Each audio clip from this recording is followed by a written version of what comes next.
Hi guys and welcome to my YouTube channel. My name is Zwannda, and in this video today I'll be talking about the stocks that I bought with the 5,000 Rand that I deposited into my Easyequities account in the month of May.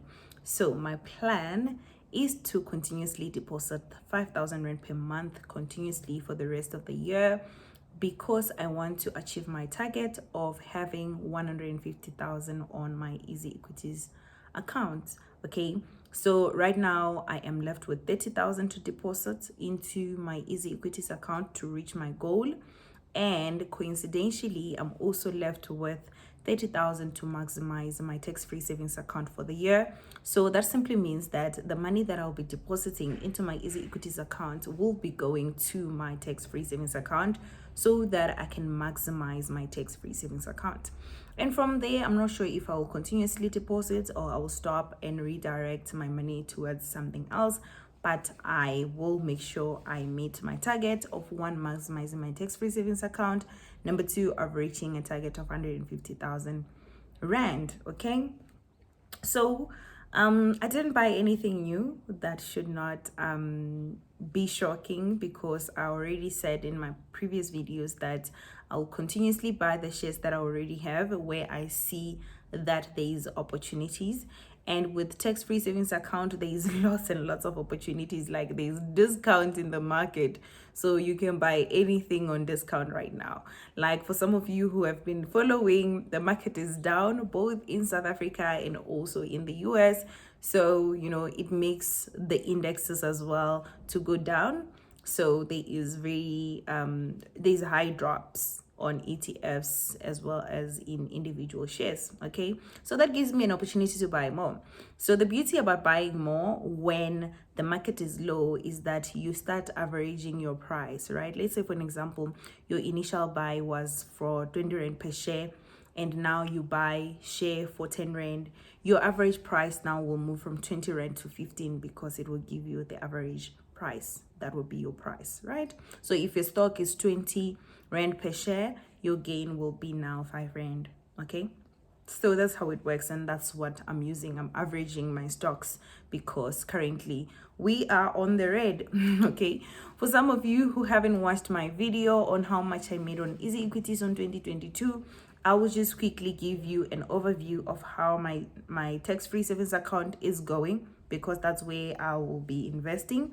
And then I'll read through the ETFs that I have, and then we'll talk about the ones which I bought. Okay, so I'm currently sitting on 46, like my current value, it's 46,450.91 cents, and that is it's at minus 4.23%, which is equivalent to 1.832 loss. Okay, so I'm currently making a loss because most of the ETFs that I'm holding are on the negative. Okay, so let me just quickly read them to you, the ones that I have. I'm not gonna give too much details on those because I have a video again on how much I made on Easyequities this year, that I speak in details about my ETFs. Okay, so I hold One Invest, S&P 500 Infotech. I also hold Cost Share Total World.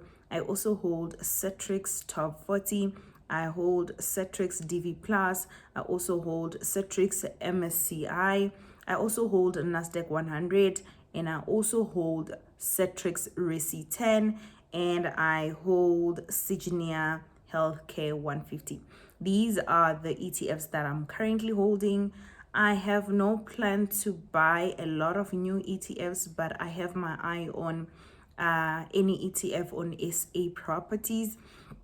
I will do the comparison and see which SA property ETF I can buy, because there are a lot of providers that are offering that one. Okay, so let's start with the ETF that I bought first.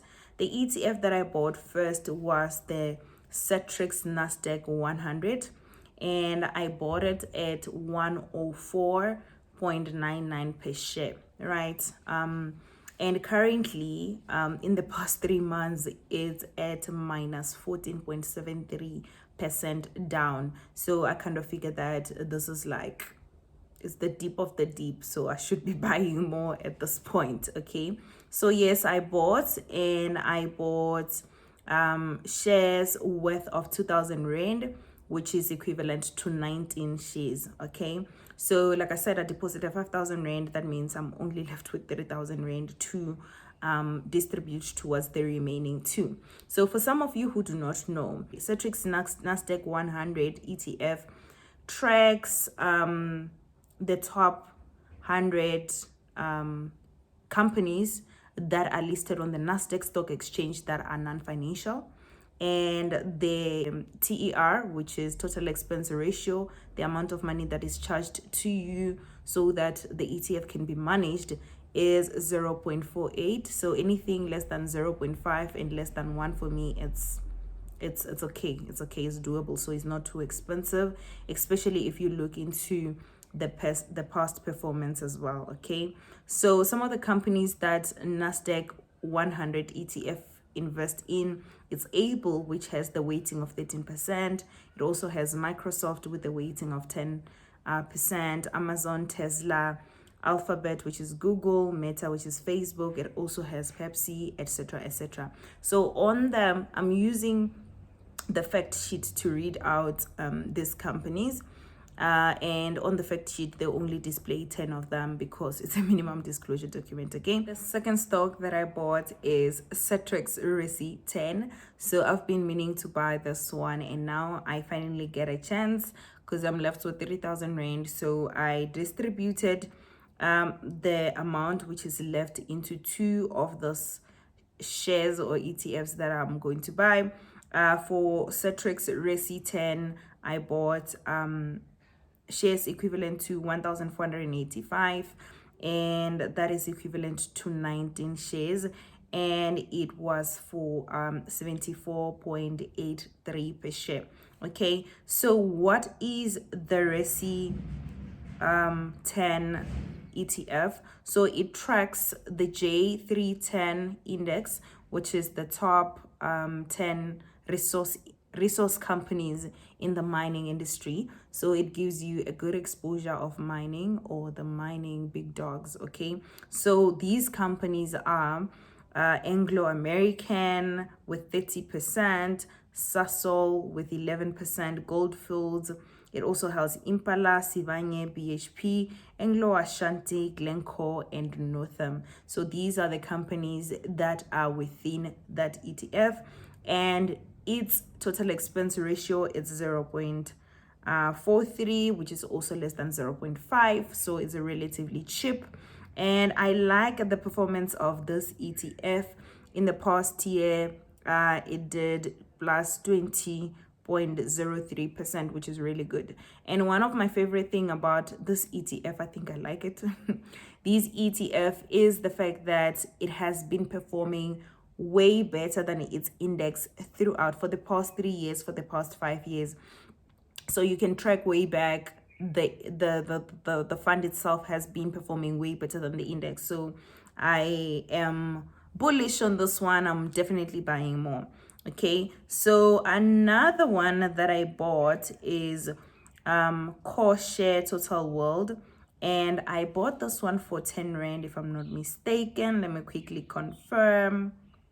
Yes, I bought this one for 10.05. Also one of my favorite ETFs because it gives you exposure to 9,000 companies globally. So you have an exposure to the whole stock market, and that's what they're trying to beat. That's what the index tracks. Okay, so I used 1,500 to buy this ETF, meaning that that's my last bit of the money. That's the last bit of the money, which is equivalent to 148 shares. And as you know, the share is very cheap. For 10, it's going for 10 rand.